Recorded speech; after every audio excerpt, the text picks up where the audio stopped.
Good morning, friends. Hello, hello. How are you this morning? Pray you are doing well.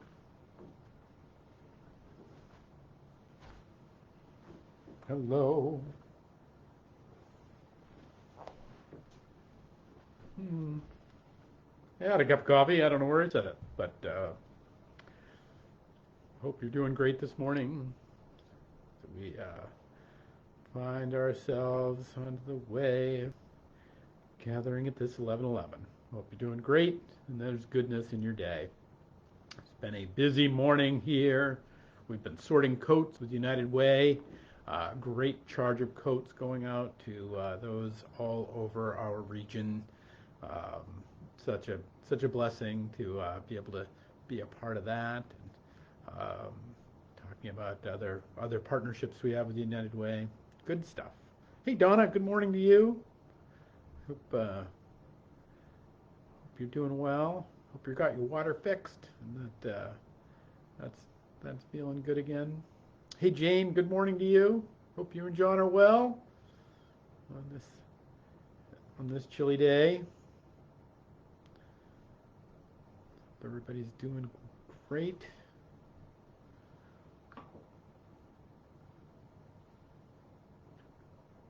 Good morning, good morning. All right. Water is fixed. Yay! Life is really about the little wins. Not that water is little, but um, sometimes getting it fixed or that sort of stuff is key. Full speed ahead. All right.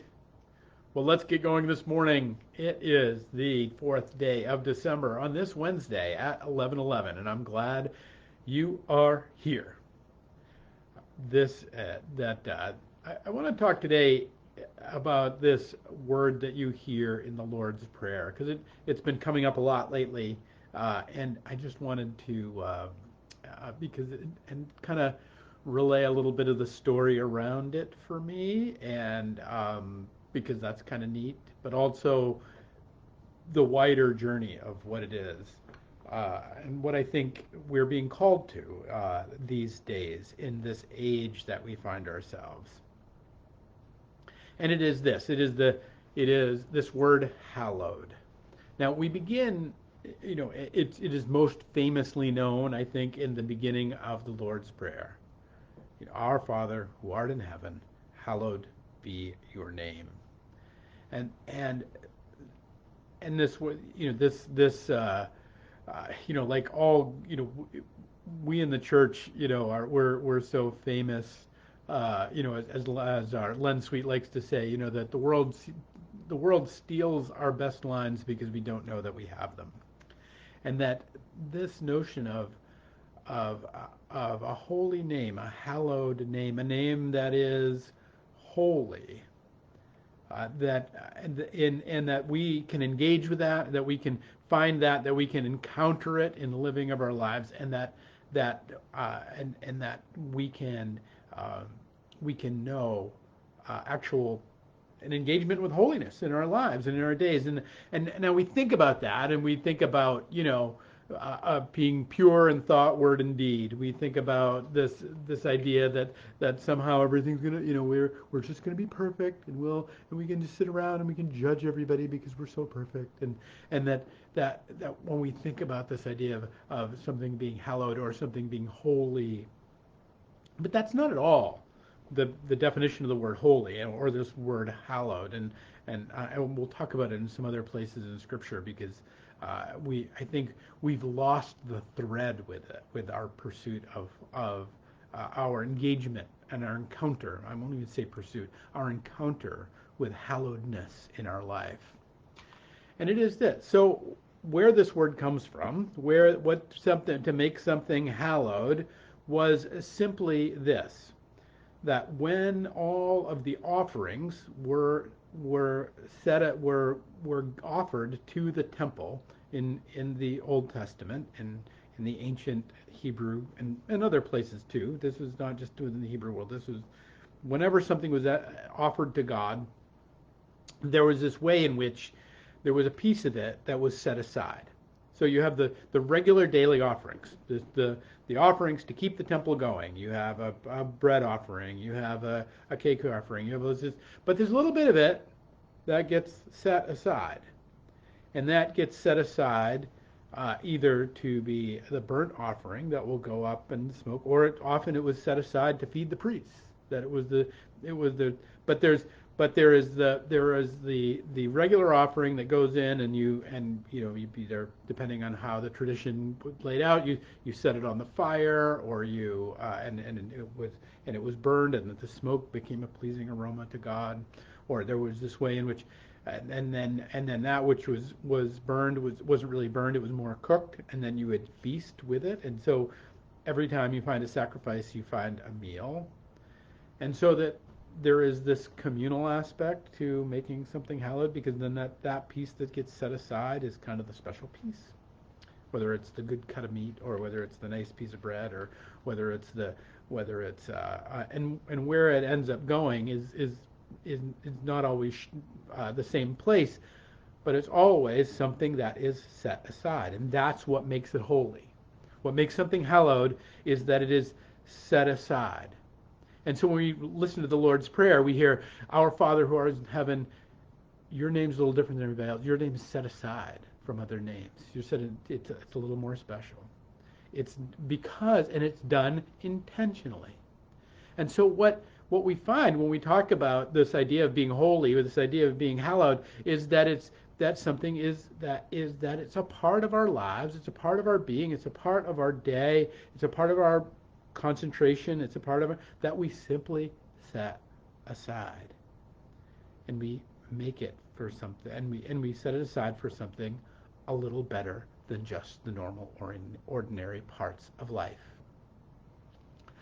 That is what that is what this hallowed idea is about. In the book of Numbers, when you go back, they talk about the gift offering. It says this. It says, "Out of all your gifts you shall present every offering due to the Lord, and all the best of them, the sacred part, the hallowed part from them." So you'll have the regular offerings, and you'll have the sacred part from them, that the hallowed part. Now, why do we care? So there is that I think, we talk about this often here. That kind of the struggle of our world is kind of this idea of distraction, that we have all the things to be distracted with.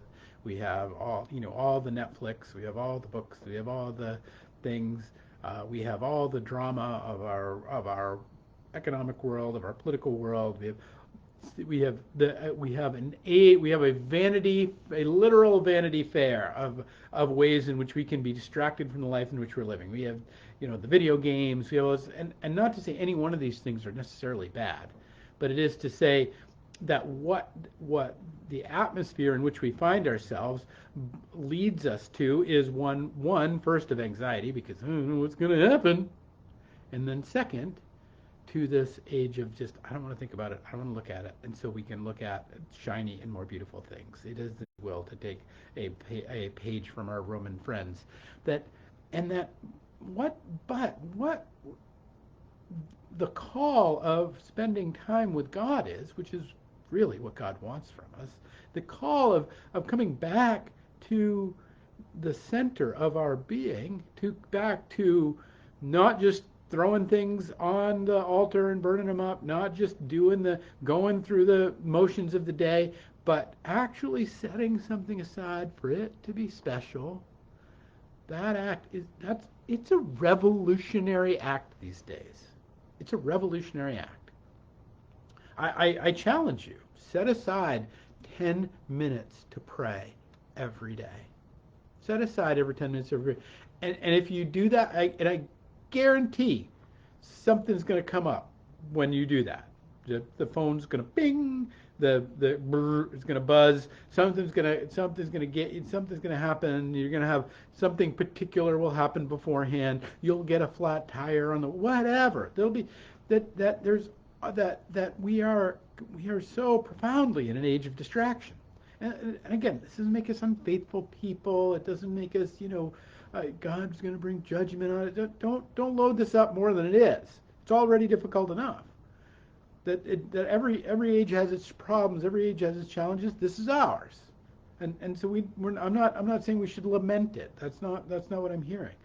But please don't hear what I'm not saying in that. But what I do think is that the invitation to this is that we might hallow more of our days and know that that's going to be a struggle. Know that that's going to be difficult. Know that baked into the cake with all of the things that will distract us from the things from the social media to delicious yummy treats to physical ailments to challenges of concentration because the world is the way it is, and because to media that would tell us to be lonely, angry, and afraid, to any number of things that are out there that would distract us from getting away from just the regular offerings to hallowing things and to hallowing a little time with one another and with God. So with one another, what it looks like is being around a table. What it looks like breaking bread. It looks like coming to an intentional time to spend with each other around holy and sacred things. That's a little bit of what it looks like with each other, but more so what it looks like. We had an example this last week, I think, in what Thanksgiving really can be is our ability to perhaps gather with each other if we had that opportunity. But either way, wherever it is, that's what it looks like with each other. But what it looks like with God is, well, spending a little time separate from all the worries of the day in prayer and meditation. Spending a little time to listen to what God has to say to us in life. And what's interesting is, I think, is that we find ourselves in a world that is hungry for this. The single most popular, one of the most popular apps right now that has been launched is the app called Hallowed. That's the name of the app, and that app and its job is to help people pray. It's great. I encourage you to use it. It is a wonderful tool. It is Catholic by nature, but you don't have to be Catholic to use it. And it has all of these different ways in which you can engage your own prayer life in this process of taking a little that would distract us. And so hallowing our lives, hallowing the name of God, is not just this notion of what it is that it is set aside, but it is this invitation about how we might be, that we might be in the business of setting aside a little time to spend with the one who made us, and both talking with him, but also listening for his voice and what he would have for us. Well, that all sounds very preachy, and it all sounds very much like what a pastor would say, which I hope that's true. But I hope it also sounds true, because here's the fun part. I've recently engaged with the Hallow app. I've heard some really wonderful stories about it. I really love the fact that it works well. So it's not only a tool I think is great for you, but I think it's great for me. But the fun part is they have these different series of devotionals that end up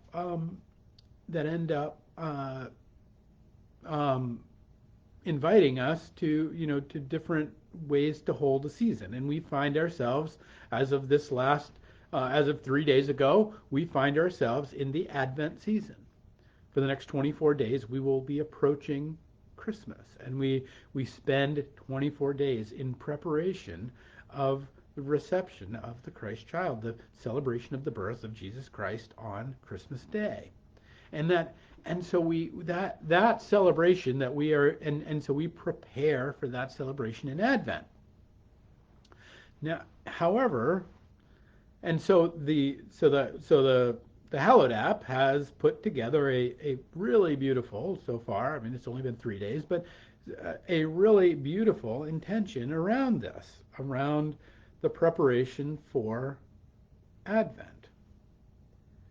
And what is the center of this, you might ask? What's the center? What is their crowning central jewel that they're using as a teaching point to prepare our lives for the reception of the birth of Jesus Christ, to prepare our souls, to hallow a little bit of time in our lives, to make holy this little bit of time, to set aside a little bit of time to both listen to what God has to say to us and to speak to him about the things of our heart and to help us give words and intention around that. What is it that they use? What is it that they're doing? What possibly could they be doing that could hold such a great task? Well, they are using the book that I invited our church to read this summer, A Severe Mercy.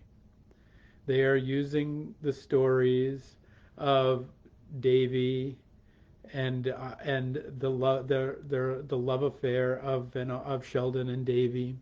They are using the stories of Lewis's response to their faith journey as a way of talking about this book. Of all the books they could use. Now, A Severe Mercy is not, on the top shelf of everybody's of every great piece of spiritual literature. There is a lot of great other things that have been written, in particularly in focusing around Advent and focusing around this. But the Hallowed app has just taken what we've done as a church in a study and in a reading and brought it alive as a devotional for this season. And this is where I want to leave you. That when we start to be in the business of hallowing our life, and when we make holy God's name, meaning when we make the presence of God, to call somebody's name is to be in their presence, so when we make holy, when we set aside time to spend with God, these are the things that begin to happen in our lives. Oh, well, it's just a coincidence that, it just happened to be this book of A Severe Mercy that we just happened to study but a few months earlier, that many of you had the opportunity to read. Okay, it's just a coincidence. Or perhaps, just perhaps, that as we labor towards creating this space in our life, as we labor to set aside a little time and energy and treasure to spend with the one who made us, as we set that side of time, the Lord fills it with the true and the good and the beautiful, that the Lord fills it with all sorts of wonderful gifts, with all sorts of synchronicities or coincidences or encouragements along the way that are so beyond anything we could conceive of ourselves, they become embarrassments of riches in terms of the power of the God that holds us in the palm of his hand and will not let us go. That nurtures us, that encourages us, that brings us life and life in abundance. That all of that finds its way right here and right now in just a little bit of hallowing, in a little bit of holying, in a little bit of setting aside a little time and a little moment to talk with the one who made us and listen to what he has to say. That's what a life lived with the pursuit of hallowedness looks like. All right, my friends, this is my hope that you'll maybe check out the Hallowed app. It's great. I encourage it. But maybe you'll just, more than anything, spend a little time with the one who made you. Tell him the worries and the anxieties of your heart. Tell him the things that you're carrying, and in it, listen. Listen for his responses. Listen for what he has to say for you. Listen, and whether you use a tool like Hallowed to do it, or whether you or whether you simply spend a little time on a deck or go for a walk, or however you should engage that. It is my hope, and it is the promise of the gospel, that as we open up our lives to the holy, that the holy transforms our lives into the true and the good and the beautiful that that is reigning around us, that sometimes we just can't see. All right, peace and grace to you all, my friends, and we'll pick it up tomorrow with another 11:11.